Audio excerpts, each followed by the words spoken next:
Okay, hello ladies and gentlemen, and welcome to this webinar brought to you by FX Street. My name is James Chen. I am the Director of Technical Research and Education at FXDD.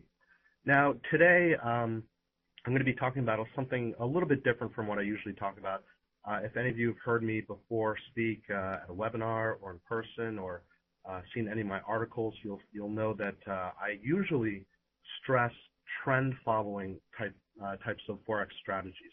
So I'm usually looking for trends, and I'm looking for ways to take advantage of the trend. You may have heard of my one of my strategies called the deep pullback strategy and my TPB approach, or the trend pullback breakout approach, which I follow very, very often. But today, I was actually reminded by someone who's in here today, Boyke actually, that I should be talking about some type of range trading, which I may have talked about before, saying that I was going to do a webinar on range trading, which I'll look to do today. So basically, I'm going to be stepping away from my trend following for a little bit, and I'm going to be talking about a type of swing trading. And it comes at a very good time because actually, if you take a look at SFO magazine, my article just came out on a specific strategy that I call the turn and cross strategy. And this is more of a swing or a range trading approach rather than a trend following approach. So this webinar definitely comes at a good time. Okay, so let's get started real quick. Once again, I will be talking about a turn and cross swing trading strategy, and I'll show you my charts, and I'll explain to you exactly how that works.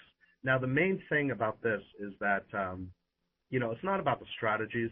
What I wanted to convey in that article on SFO magazine that just came out, and also what I like to convey in my webinars, is that you should really have a strategy that is unambiguous. You should have rules, and once you find that those rules work well for you, whatever they may be, whether it's this strategy or another strategy, whatever works well for you over time, you need to follow your rules, your own rules, and you need to be able to have a discipline to follow those rules to the letter. So again, the Forex market can be very ambiguous, in terms of the price movement, price action. At the same time, though, your trading strategies should not be ambiguous. Okay, they should be the farthest thing from ambiguous. If you have the rules and the discipline to follow them, then, and of course, if you have a good strategy, then you are definitely on the right track to trading consistently. And hopefully, as we all are looking to do, trading consistently profitably. Okay, so this is the turn and cross swing trading approach. Very quickly, before I get started, risk disclaimer: foreign exchange trading carries a high level of risk that may not be suitable for all investors. Do not invest money that you cannot afford to lose. Educate yourself on the risks associated with foreign exchange trading and seek advice from an independent financial or tax advisor if you have any questions. Okay, I'm just going to leave that up for a few seconds, and then we will move forward.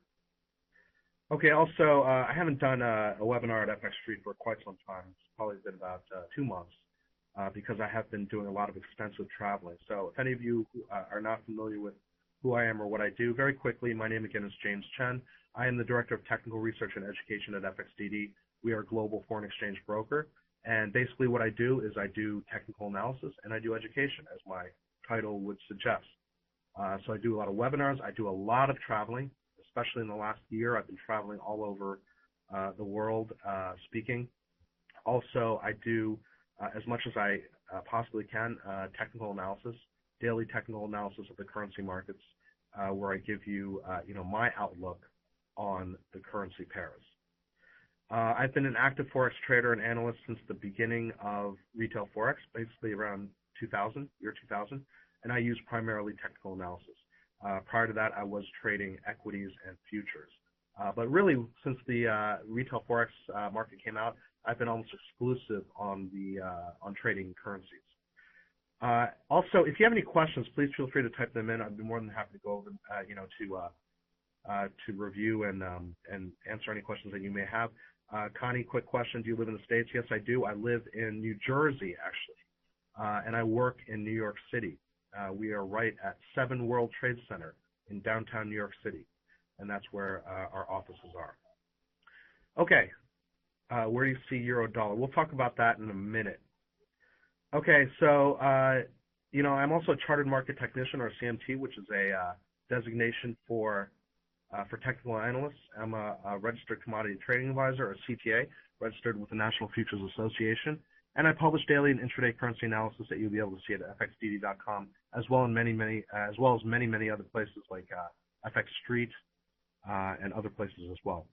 I've authored numerous articles in these publications, including SFO magazine, which if you just go to sfomag.com, it's free, and you'll be able to see my article there. And I'm going to bring up that article in a minute.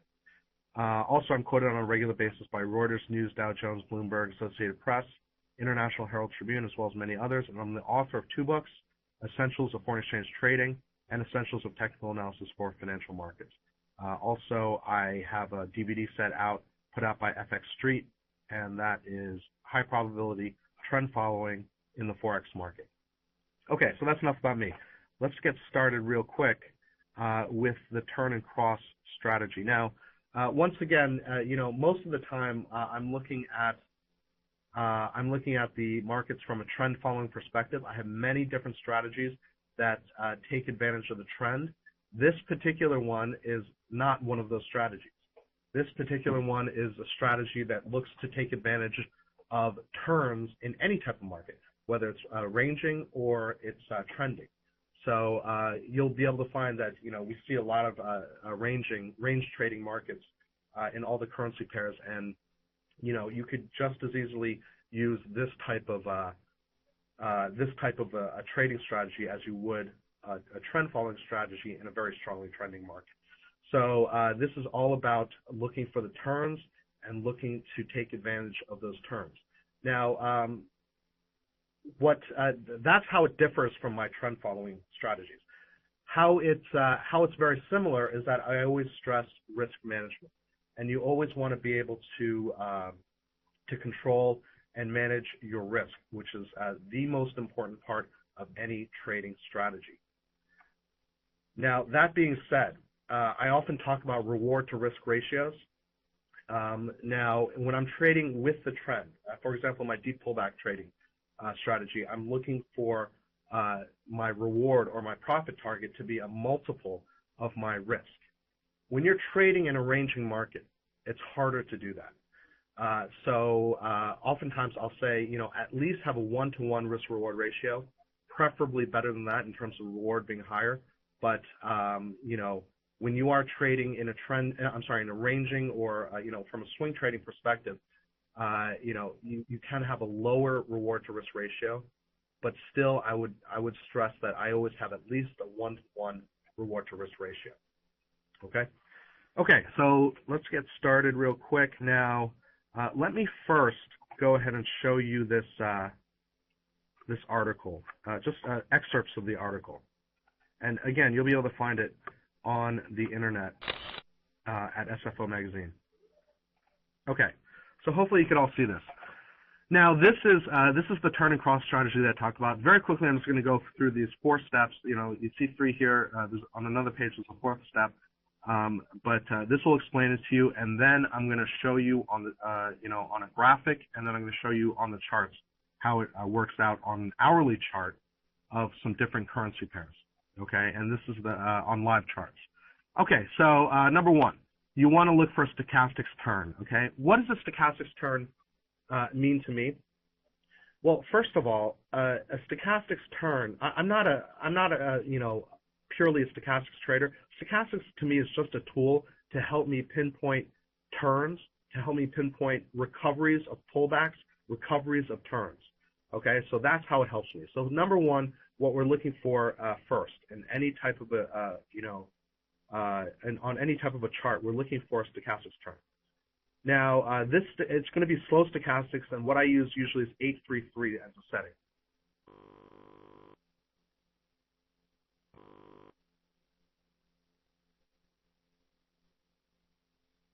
I use this 833 as a setting for slow stochastics. Okay, Now, what does a turn consist of? Well, first, a turn is considered to have occurred if the line either crosses and closes above the 20 line from below, if you're going long, or crosses and closes below the 80 line from above, if you're going short. So think about this for a second.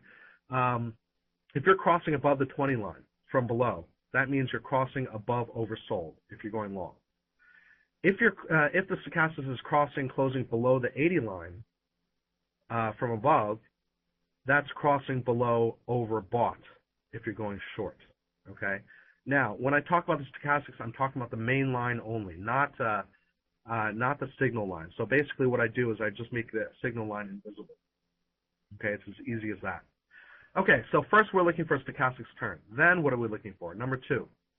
Price must cross the moving average, okay? The moving average being a 20-period simple moving average. And again, let me stress, these are my settings. If you want to change it and you want to experiment with different settings, you could experiment with different settings on stochastics or the moving average. But these are my settings that I've been working for some time. So this has worked pretty well for me. But again, please do feel free to experiment with different I just want to give you the idea of this, and not to say that you need to use these settings. Okay. So once again, price must must cross the moving average, the 20-period. In this case, the 20-period SMA. Now, several criteria must be met for this cross to be considered valid. If the setup is a potential long trade on a turn and cross to the upside, at least 3 full candles, wicks included, must be completely below the moving average before the price cross above the moving average. Okay, sounds a little bit confusing, but I'll show you on the charts in a second. Now, if the setup is a potential short trade on a turn and cross to the downside, at least 3 full candles, wicks included, must be completely above the moving average before the price cross below the moving average. Okay, and if you don't understand that, that's fine. I'll show it to you in just about 30 seconds on my chart. Okay, now, number 3, after the cross occurs, there are some other additional criteria. If the setup is a potential long trade on a turn and cross to the upside, after the moving average cross, there must be at least 1 full candle completely above the moving average before an entry is considered. Then, if you have a full candle above the moving average, then the long trade entry is taken on a breakout above the high of the full candle. Okay? And it's just the opposite for a short trade. Okay, once again, I will show you this on the charts. Now, number 4, once an entry is made, once you enter into a trade, the profit and loss exits should be planned and implemented immediately. Stop losses are simply placed right below the low of the swing low in a long trade, or right above the high of the swing high in a short trade. Now, once the stop loss is placed, then the risk for a given trade becomes a known quantity. You have defined risk at that point. So then your profit targets may be set according to your specified risk-reward ratio. Again, I said at least 1-to-1. Okay, I always stick to at least 1-to-1. Any lower than that, where the risk is higher than the reward, I would not call that a high probability trade. A lot of people do it, but I pretty much never have a risk reward or a reward to risk that's lower than 1-to-1. Okay, now what does 1-to-1 mean? It means that the profit target is set at the same distance from the trade entry as the stop loss, only in the opposite direction. Okay. Okay. So let's take a look and see how exactly this is.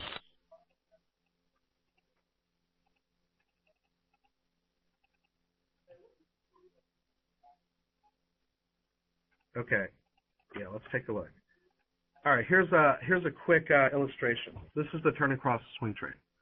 Okay, so number 1, what are we looking for? As we can see here, we are looking for, in a short trade, first of all, we're looking for a cross of the stochastics. If you could see my mouse right here, that's exactly what we're looking for, a cross below overbought on the stochastics.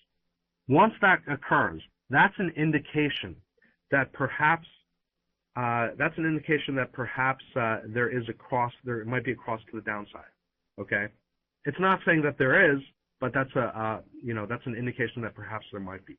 So then we have a cross below stochastics. Okay, now what are we looking for? Now we're looking for price to cross below the moving average. This is a 20-period SMA. Again, you could use your settings. but this is a 20-period SMA. Now, this cross occurs. So first, once again, we have the cross down below overbought on the stochastics. Then we have price crossing below the moving average. Now, when price crosses below the moving average, then what are we looking for? We are looking for a full candle, wicks and all, to occur below the moving average. Okay, so we have the cross on this candle right here, and then we have a full candle occurring below. Once that full candle occurs below, then we're looking for a breakdown below that full candle. Okay, and in this case, it happens right where the square is, right here. So we have a breakdown below there. We put our entry there, our entry right below the breakdown below the full candle. Once we put on our entry, then we put in our stop loss. We put it back up here above the high of the swing high. Okay, we put our stop loss there. If we have a 1-to-1 risk-reward ratio, then we could place our profit target. We could place our profit target the same distance between the entry and the stop loss. That's 1-to-1, which means your risk is exactly the same as your reward. And there we could take our profit on the 1-to-1. Okay. Okay. I hope you guys see the chart. Okay, great. Let me see. FX CRAS. Yeah, I will. Sorry about that. Maybe I should have shown the graphic first before I talked about the article, but I'll explain all this to you again in a second. Pat, can you show us the link for the SFO Mag article? I don't know exactly what the link is, but you could just go to sfomag.com, the current issue, and just get it, and it's my article's right in there. Okay, great. So this is once again we have okay.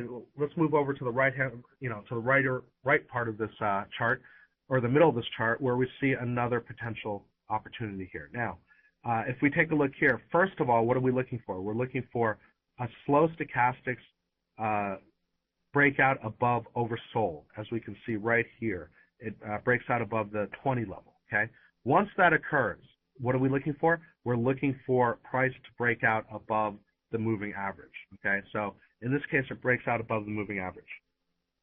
Now, this is the full candle that occurs above the moving average. If you could see, I don't know if you could see my mouse, but my mouse pointer, but right here we have a full candle that occurs above the moving average after the cross occurred.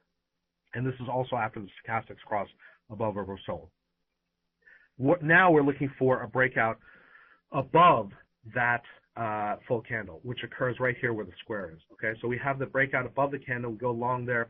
We have our stop loss below the last swing low, which is down here. And then we have our here. It just makes about 1-to-1. Okay, so it just makes about 1-to-1, which is fine. Alternatively, what you could also do is that at a certain point you can move your stop loss to break even. So I sometimes do that. Most of the time I leave it as it is, but oftentimes I will also move my my stop loss to break even to try and lock in break even. Okay, because at that point you are playing with the house's money, so to speak. It's not your money. You know your stop loss is at break even. So even if you get stopped out, you're not in danger of losing any money on that trade. Okay, so once again we have the full candle occur here. The breakout above that full candle is my entry. I got my stop loss. I got my take profit, and that looks to be a good trade as well. And then over here we have a breakdown. Well, first of all, we have the stochastics cross down below overbought. Okay, and this is the swing high here. And then we're looking for a cross below the 20-period simple moving average. That cross occurs, and then we have this green candle right over here on the right. And that green candle is the first full candle, wicks and all, that occurs below the moving average. From there, we're looking for a breakdown below that full candle. That breakdown occurs. Then we place our our stop loss above the swing high. And then we use our risk-reward ratio to set our profit target. And there we have another trade right there. Now let me show you on the real charts in a minute. Okay, let me see here. Jose, isn't it easier to achieve a lower than 1-to-1 risk reward? Some talk of 3-to-1, that is like a trifecta. hard to achieve consistently? Isn't it easier to achieve a lower than 1-to-1 risk-reward ratio? I think what you mean by that is that lower than 1-to-1 being, where your risk is higher than your reward.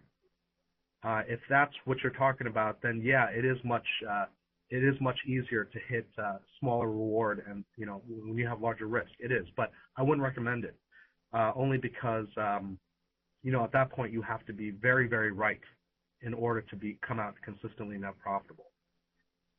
Now, when you say 3-to-1, I think you may mean risk to reward ratio, which means that your risk is 1/3 of your.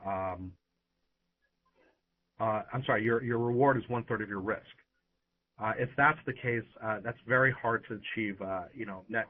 I mean, it's easier to win at your trades, but you're going to have to be very, very right in order to do that. Okay. Which I find, not to be that easy. Gustavo Galval, sorry for butchering your name, but hi James, which time frame do you use the strategy with? Generally speaking, I use this. I often use this with the shorter time frames, like the 1 hour time frame. You could certainly try it on other time frames, shorter time frames, longer time frames, or what have you. I usually, much like my deep pullback strategy, I usually use this on the 1 hour chart. Okay.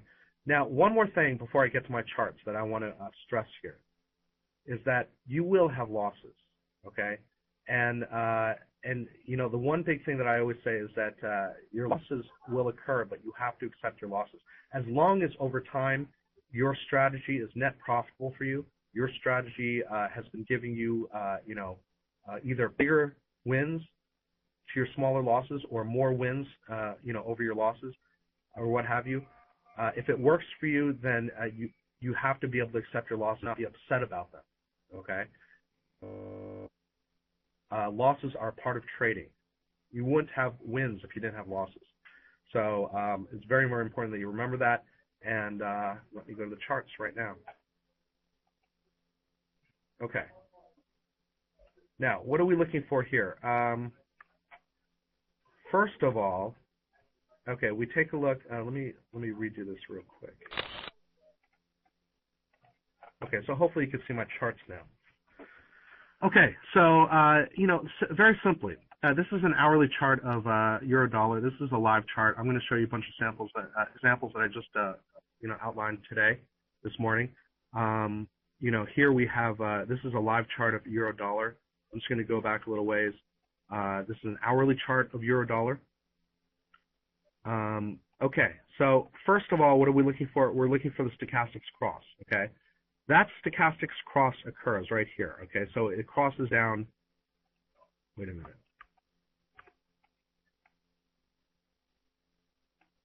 Okay, so as we can see, that stochastics cross occurs right here. It crosses below the 80 line, okay? So we have at least 3 full candles above the moving average before a cross down occurs, okay? But first of all, we see that a stochastic cross occurs. Now, this stochastic cross occurs, but then it goes a little bit higher. That's fine, okay? That's fine. We saw the stochastic cross occur, which is some indication that perhaps there might be a turn to the downside. We have 3 full candles at least before a cross to the downside. We have this, we have this candle here that goes up a little bit and goes higher than the swing down. That's fine. But now we're looking for a cross below the moving average, okay? So that cross occurs right here. Now, that cross occurs right here, and then you see right here, this is a full candle, the first full candle where my crosshairs are, okay? The first full candle occurs. Now, after that first full candle, after the cross below occurs, we're looking for a breakdown below the low of this candle because we're looking to go short, okay? So this is not great, right away, but this turns into a very good trade subsequent to that. Okay, so we have this first full candle. We're looking for a breakdown below there. Right here, on this candle right here, we see a breakdown. Okay, that breakdown occurs. Then you could say you get into the trade right there, right below the low of that full candle. Okay. Then what do? You place your stop loss above the swing high. You place it right there, and then you target your profit, whether it be 1-to-1, 1.5-to-1, 2-to-1, or what have you. Okay, but in this case, yes, we look for the breakdown. It breaks down below there. Then it goes up. That's fine. It doesn't take you out of your stop loss. If it takes you out of your stop loss, what is that telling you? That's telling you that perhaps you are wrong. The market is telling you that you're wrong. And my rule of thumb for placing stop losses, whether they be hard stop losses or mental stop losses, is that when the market is, or when price action or the market is telling you you're wrong, that's when you should get out. Okay, and no hard feelings. You're out. The market told you you're wrong. That turn perhaps was premature, or that turn didn't really occur, or what have you. So if you're wrong, you're out. Now, another thing about stop losses. A lot of people, for many reasons, like to put in mental stop losses as opposed to hard stop losses. As opposed to programming into their stop loss, they like to put in mental stop losses, which simply means that this is the level that I'm going to get out at. Okay, I'm not going to put it in there, but this is the level I'm going to get out at. I don't usually recommend mental stop losses, but if you need to use them, you really have to have the discipline to act upon them, obviously, okay? So I never put in mental stop losses, but for many reasons, or for some reasons, a lot of people like to do that. But once again, if you do, you must have the discipline to act upon your mental stop losses. Okay, that being said, so this is a trade right here. We got the cross down, the full candle. Then we got a slight breakdown there. We get into the trade. It moves back up. Yeah, fine. It doesn't hit our stop loss, and then it goes back down, and then we are in good territory. Now, let's move over here. Now, over here, we see, first of all, we have the stochastics cross up above oversold. Okay, so that's a possibility for a turn to the upside. Then it turns to the upside, right? But there's no full candle that occurs above. Okay, there's no full candle that occurs above, so that's not an opportunity right there. Okay, now then it turns back down and crosses back down below the 20-period simple moving average. But there were not 3 full candles that occurred there. Okay, so that's not a trade either. Okay, then we have at least 3 full candles. Then we have a breakout here once again above the 20-period, and then we have this full candle that occurs right here. Okay, after this full candle, we're looking for a breakout above that. It breaks out above that, and then we can get going there. Okay, now if you take a look here, so that looks like a pretty good trade too. Then it comes back down. Okay, and then price action comes back down, and then what happens?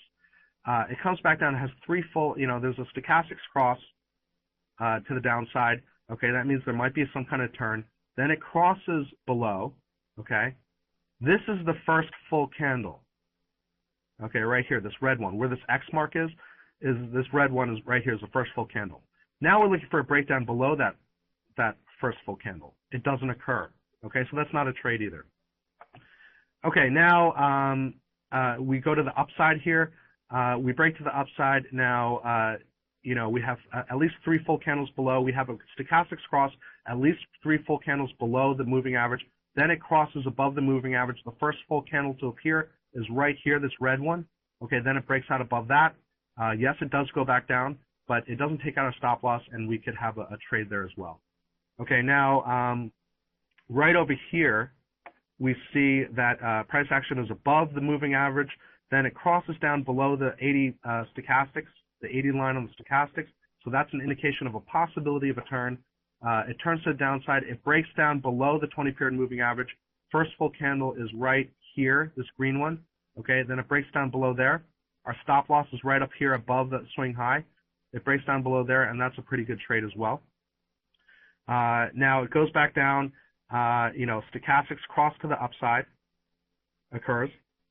Then it breaks out above the 20-period moving average.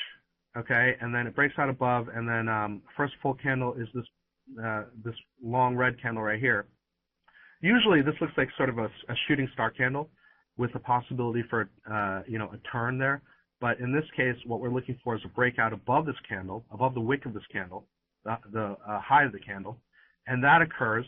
The first full candle to occur is this one right here. It's a breakout to the upside that may or may not have hit your target at 1-to-1. Okay, but that's a trade nonetheless. Okay, then we have here a bunch of instances here where it's crossing up and down, up and down. There's no real full candle. There's no full candle below the line, okay? And then the first full candle is right here, and then a breakdown below there. That also may or may not have hit your target, okay? Now, right over here, okay, we have another stochastics cross to the upside above this line, and then a price action crossing above the line. Once it crosses above the line, the first full candle is this red one right here. This is not very nice, okay? We have a lot of up and down, up and down, up and down, but we have our stop loss, okay? We put our stop loss in, we enter in on a breakout above that red candle, which occurs right on this green candle, and then there's a lot of time where it's going up and down. You have your target in place. It does break down below. It does not hit your stop loss. Eventually, it hits your target, and there you have it.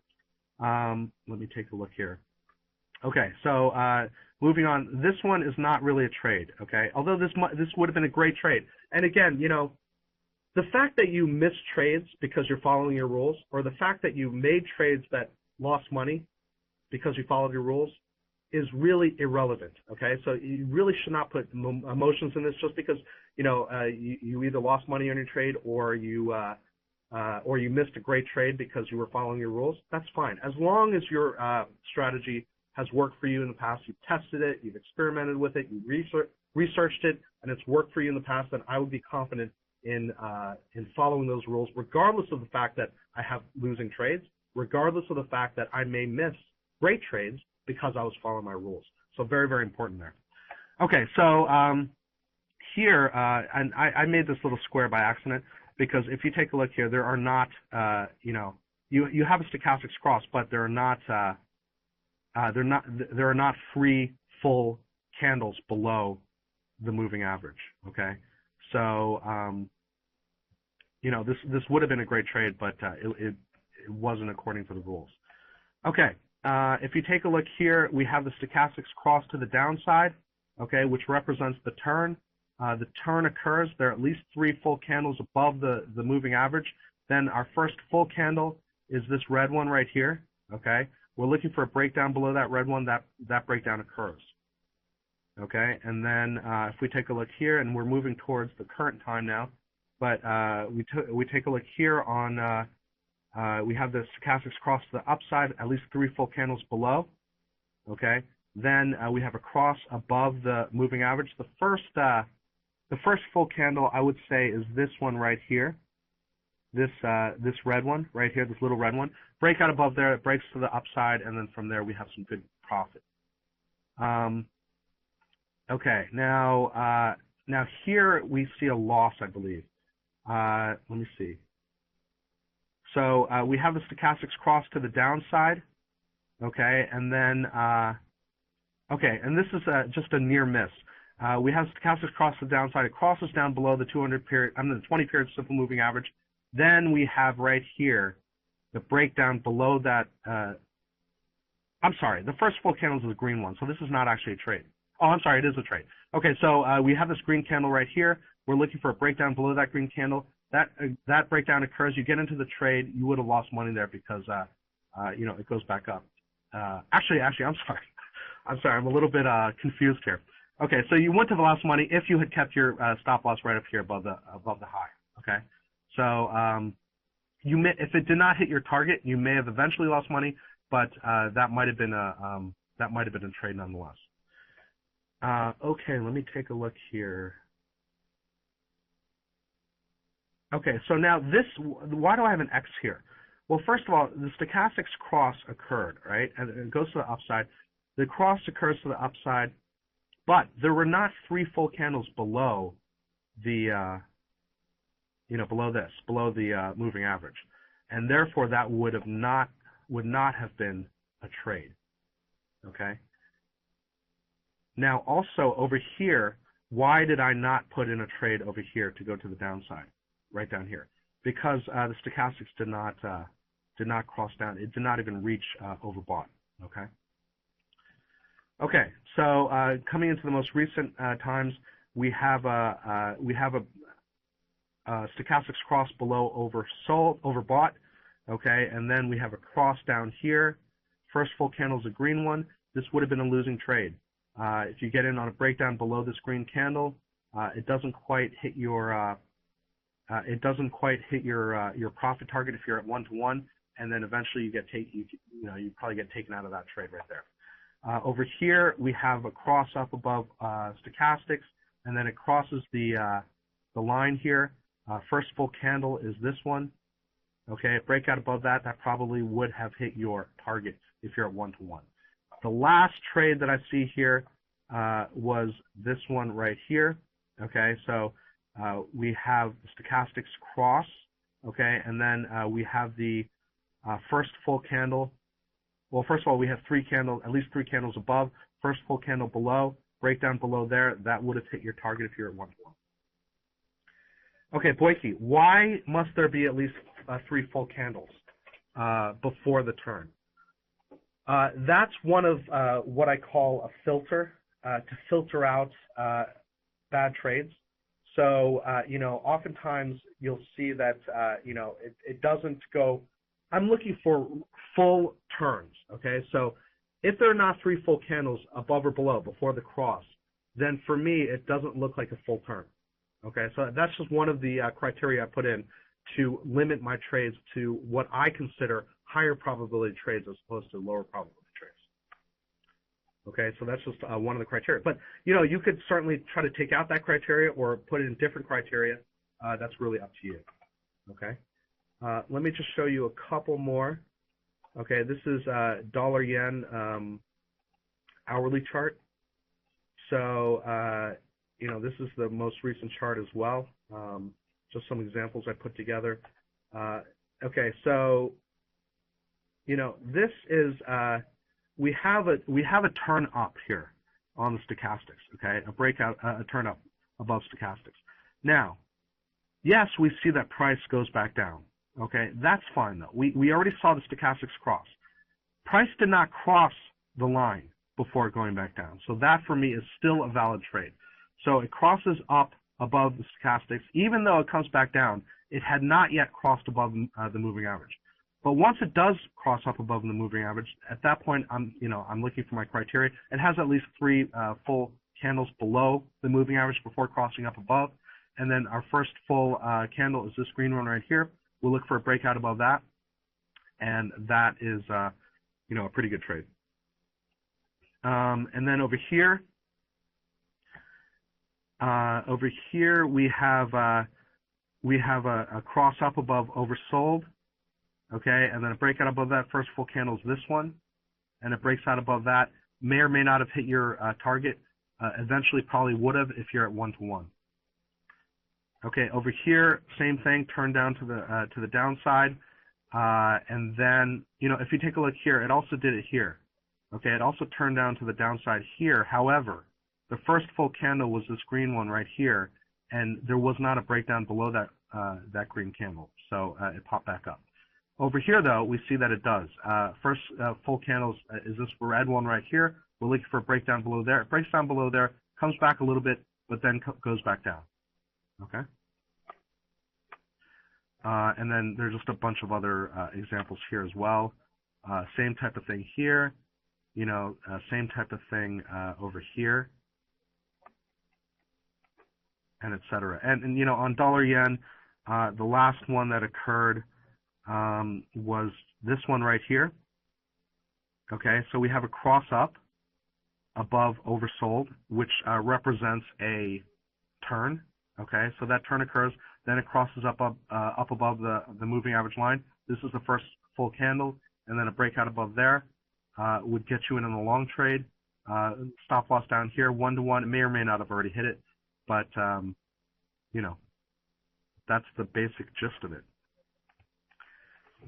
Pat, does this strategy work better on certain pairs? What I do, Pat, is that I have, as you can see here on the bottom of my MT4 charts, I have these pairs here.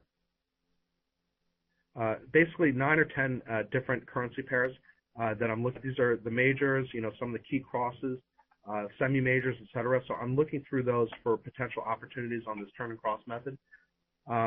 But whether they work better on one pair as opposed to others. I have not actually done a study on it, but I find that, anecdotally, pound dollar, euro dollar work, probably a little bit better than the others. But, for me, it has worked relatively well. Again, you have to accept your losses, but if you can do that, generally speaking, the win ratio is significantly higher than the losses. Okay. Okay. Terry, did he suggest 20 SMA or 20 EMA? I have a 20 SMA here. Okay. You could try it with a 20 EMA. I tried it with 20. I've been using it with the 20 SMA. Rob, does the trigger breakdown candle after the first one need to close or just clear the previous one? Wait, does the trigger breakdown candle after the first one need to close or just clear the previous one that broke the SMA? No. Okay. The full candle just occurs. It doesn't matter where the breakdown occurs. If the previous candle did not even break down below the SMA, but a full candle occurs below the SMA on the next candle, then I use that as the trigger to get in on a breakdown below the low of that full candle. Okay, so that full candle represents a breakout in and of itself. Okay, but usually what happens is the candle before the full candle makes a partial break. It breaks down below the SMA. Okay, wicks, whether it's just the wicks or the body or what have you. But I'm looking for that full candle to occur, below the breakdown, below the moving average. And then after that, I'm looking for the next candle to break down below the low of that full candle. Okay, so hopefully that makes sense.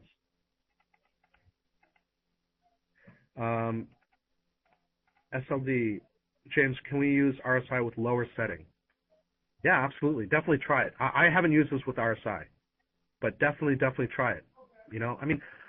It doesn't take any money. It doesn't take a lot of time to test this out on test this or any strategy out using different criteria, different settings on your indicators or what have you. It makes a lot of sense to do it.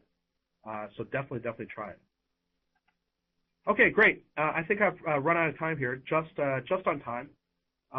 If you have any questions, my email is, let me write it in here real quick.